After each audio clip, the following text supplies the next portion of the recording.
orang lain. Mana boleh tikam, mana boleh bunuh. Haram bunuh dia. Oh, bunuh dia haram. Dia berzina tak haram. Memang dia berzina haram. Tapi kalau awak tikam dia, awak pula haram. Yalah, dia apa? Dia isteri saya, tapi kenapa dia buat macam itu? Haram lah. Memang perbuatan dia haram, tapi awak tikam dia tu haram. Habis saya nak buat apa pula saya? Nak buat apa lagi? Pergi ke mahkamah, ceraikanlah. Kalau dia minta maaf, awak nak maafkan, lagi bagus. Saya tak sanggup Ustaz. Kejap dengan orang tu, kejap dengan saya tak sanggup Ustaz. Terpulang pada awak, tapi awak tak boleh tikam dia. Awak tak boleh ambil kayu, ketuk kepala dia. Tak boleh. Sabar. Itulah nama dia sabar. Sopalah tadi. Akak-akak, memang dia layan baik. Memang dia layan kita baik. Rupa-rupanya itu lakonan. Selama ni abang suap saya suap abang. Saya ingat betul-betul abang sentikan pada saya. Rupanya abang kahwin lain ya. Abang tidak tipu lah. Abang suap kamu pun betul. Abang jaga kamu pun betul. Habis tu kenapa abang lain? Oh tipu. Relax akak. Relax brother. Balik suami cakap lah elok. Abang kenal Zaitun binti Husin?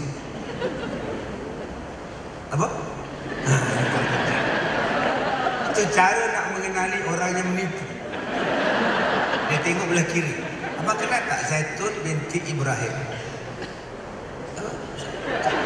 Dia tengok ke situ, makna menipu. Tapi kalau dia Zaitun Ibrahim, dia tengok ke bawah, itu maknanya dia tak bohong. Itu kira betul. Zaitun mana ya? Tak perasan. Maknanya tak ada lah tu. Tapi kalau kita tanya, abang kenal tak Zaitun binti Ibrahim? Zaitun. Ini saya ajar ni untuk tuan-tuan yang datang pagi ni. Tapi kalau dia tengok belah kanan, itu betul dia tak tahu. Abang kenal tak Zaitun Ibrahim? Mana aku kenal Zaitun mana? Maknanya tuan-tuan, betul lah tu. Itu mata boleh bagi tahu. Cakap lah abang. Abang cakap lah abang, Zaitun tu madu saya dan isteri saya, yang isteri abang kedua kan. Mana awak tahu? Tadi dia datang jumpa saya. Tak apalah, dah abang kahwin dulu, saya nak kata apa. Cuma saya minta, dah abang kahwin dulu, dah abang madukan saya, itu hak abang. Tapi saya minta abang berlaku adil. Kalau abang tidak berlaku adil kepada kami berdua, saya tuntut di hari kiamat. Dengan sebenar-benar tuntut. Ini janji saya pada abang. Itu saja saya nak cakap pada abang. Assalamualaikum. Sabarnya. Sabar. InsyaAllah abang akan berlaku adil. Isteri berkali ke dapur je. Yes. Nampak benar nipunya. Jangan marah. Bila kita marah, tuan-tuan, Nabi kata apa? Ma ghadiba ahadun illa ashfa 'alan nar. Tidaklah marah itu melainkan menghampirkan dia kepada neraka. Sabar. Orang langgar sikit keretanya, sabar. Jangan ambil steering rock. Yo. Jangan sabar. Ketuk-ketuknya kereta mak-mak. Sabar. Buat macam mana dah melanggar. Saya sepanjang pengalaman saya berceramah 7 kali saya aksiden. Ada kereta yang baru saya beli 2 hari. Plastik pun belum dibuka. Takut kotor cushion. Kan saya ni kan orang kampung tuan-tuan. Kalau kereta beli baru tu, Masya Allah, mau 2 tahun tak buka plastik. Panas dia duduk dalam tu. Janji cushionnya tak kotor. Sedang saya beratur nak bayar tol dekat tol Ipoh di Lapak. Datang kereta LE Toyota, langgar di belakang kereta saya. Ke depan macam tu. Astaghfirullahalazim. Sedang berhenti. Saya tanya dekat dia, abang, kenapa langgar kereta saya? Minta maaf cik, saya kan tekan brek, rupa tekan minyak cik, kata dia. Astagfirullah. Tak apalah, buat macam mana dah berlaku, jumlah kita report polis. Bila dah buat report polis, dia datang jumpa saya. Encik ni Ustaz Kazim kan? Mak saya suka dengan Ustaz, selalu ikut kuliah Ustaz. Bayangkan kalau saya keluar kereta tadi, saya mau keluar steering lock. Badak! Bahalul, buta mata awak. Dia telefon dekat mak dia tahu. Mak, tadi saya lagi kau kereta Ustaz Kazim, dia sebut saya bodoh, haram jadah, maki, jadah mak. Sebab tu kena sabar, tenang. Kereta bercala, insurans kan ada. Kereta rosak, mekanik kan ada. Tapi kalau akhlak rosak, siapa yang nak repair? Kalau perangai buruk, siapa yang nak repair? Maka datang kepada kita ini, jangan marah. Tenang. Kalau kita meminang orang tak dapat, tak apa. Kita cari yang lain, jangan marah. Apa hina sangat ke muka aku? Kamu tolak pinangan aku? Tak apa, jodoh tak ada dengan dia. Mungkin jodoh dengan orang lain. Jangan marah. Kalau kita meniaga tak laku, kedai dia saja yang laku. Tak apa, mungkin kita ada rezeki yang lain. Minta pada Allah murahkan rezeki. Jangan marah pada dia. Saya pergi makan di satu gerai. Gerai. Bila saya parking kereta depan satu warung, saya nak berjalan ke gerai sebelah. Pemilik gerai itu, encik, kalau parking di sini, makan di sini. Kalau parking di sana, baru makan di sana. Saya start kereta, dua-dua gerai saya tak makan. Letak kamu lah. Ini kan gerai majlis bandaran. Parkingnya parking majlis bandaran. Di mana-mana nak parking terpulang pada awak. Tapi dia marah kita. Jangan nak makan di sini, parking di sini. Kalau parking di sini, makan di sana, silakan di sana. Marah gila makcik ni. Patutlah gerainya hanya 3 kerusi. Orang tak datang dia. Sebab dia pemarah. Bila nak jadi baik tuan-tuan, bila nak jadi baik, Allah, Nabi berkata, Innal ghadab minasyaitan wa innasyaitana khuliqa minan nar wa innama tudfa'un nar bil ma' fa idza ghadaba ahadukum falyatawadda, kata Nabi. Sesungguhnya marah ini daripada syaitan, dan syaitan ini dijadikan daripada api.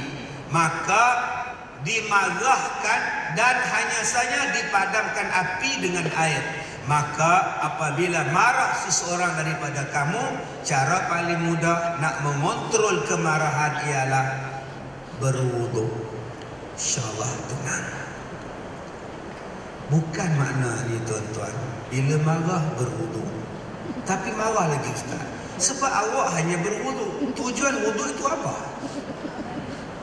Bila marah, wudu lah, masih marah lagi. Masa ambil air semayang pun dia buka-bukanya pipe habis-habis.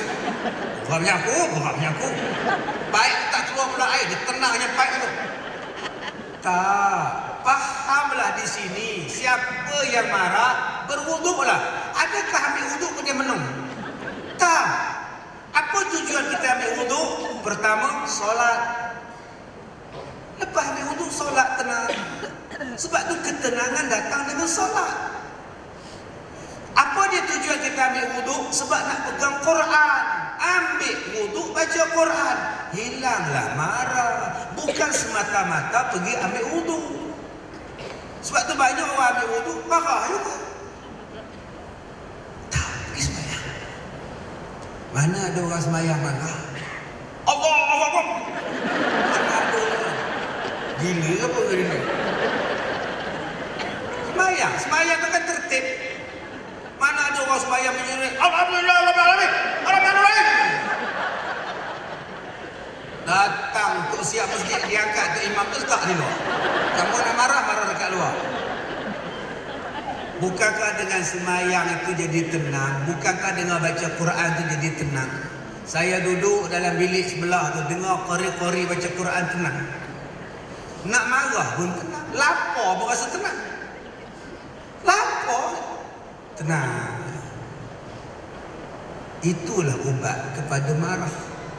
Tuan-tuan yang dirahmati Allah, masa sudah tamat. dah pukul 1 petang. Saya pun nak balik ke Malaysia.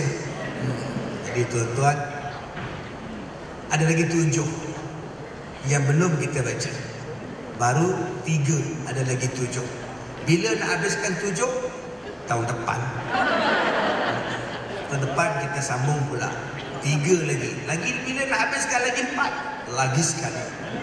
Nah, jadi tuan-tuan, saya doakan tuan-tuan akan dapat puasa yang mabrur, akan jumpa dengan Lailatul Qadar dan beribadat dengan Lailatul Qadar. Dan tuan-tuan, banyakkanlah bersedekah pada hari akhir ini. Banyakkan qiyam, banyakkan duduk di masjid pada hari-hari akhir ini. Bawa isteri, bawa suami, bawa anak-anak tidur di masjid. Kita banyakkan qiyam. Mudah-mudahan Allah ampunkan dosa kita. Dan pada 10 yang terakhir ini, Nabi sebut diberikan jaminan kepada kita pembebasan daripada neraka. Ini adalah satu peluang yang Allah Ta'ala bagi kepada kita untuk dibebaskan daripada neraka. Kalau kita tak ambil peluang ini, memang layaklah kita menjadi orang yang paling rugi. Kita bantu jamiah, kita bantu persatuan kita ini untuk tolong anak yatim, tolong pendidikan Islam di Singapura, tolong orang-orang yang bermasalah, yang menghadapi masalah di Singapura. Mungkin sumbangan tuan-tuan sedikit, tetapi ganjaran di sisi Allah, hanya Allah lah yang tahu berapalah sebenarnya ganjaran yang Allah sediakan kepada tuan-tuan.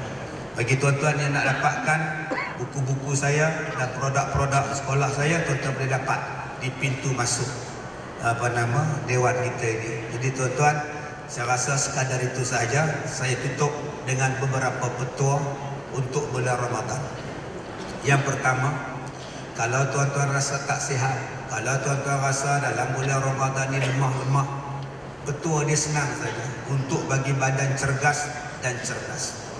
Tiap-tiap kali tuan-tuan bangun bersahur, air yang terakhir sebelum kita tutup sahur, tuan-tuan ambil air suam, air masak yang segelas tadi ini, tuan-tuan baca pada dia, inna a'tainakal kautsar.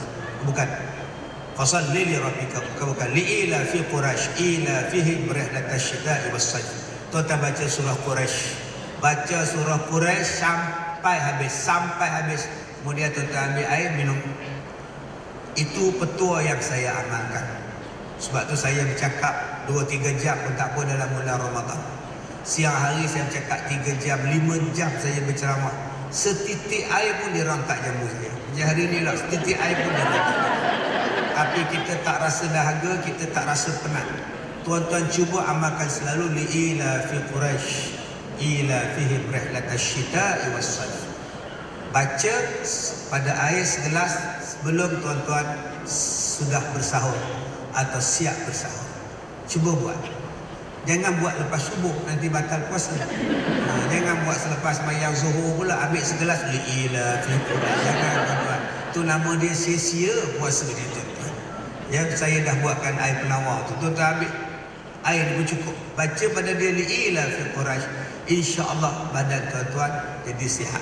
Dan yang kedua, amalkan sunnah Rasulullah di dalam pemakanan kita. Ya, dalam pemakanan kita. Buka puasalah cara Rasulullah. Ya, Rasulullah kan dia tak pernah miss kepada kita buka puasa dengan kurma. Makanlah kurma.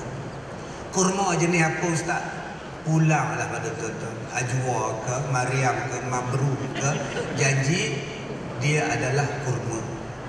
Lantak ada tuan-tuan lah. Jangan dikaji pula, kurma apa Ustaz? Dah, kurma-kurma lah. Dah lah, kurma Mabrur boleh. Buka lah puasa dengan kurma tangkai. Silalah. Dapatkan kurma-kurma bermutu daripada Yusuf. Bulan. Apa masalahnya? Itu yang saya sebut dalam ceramah saya. Rasulullah mengadakan kenduri kahwin.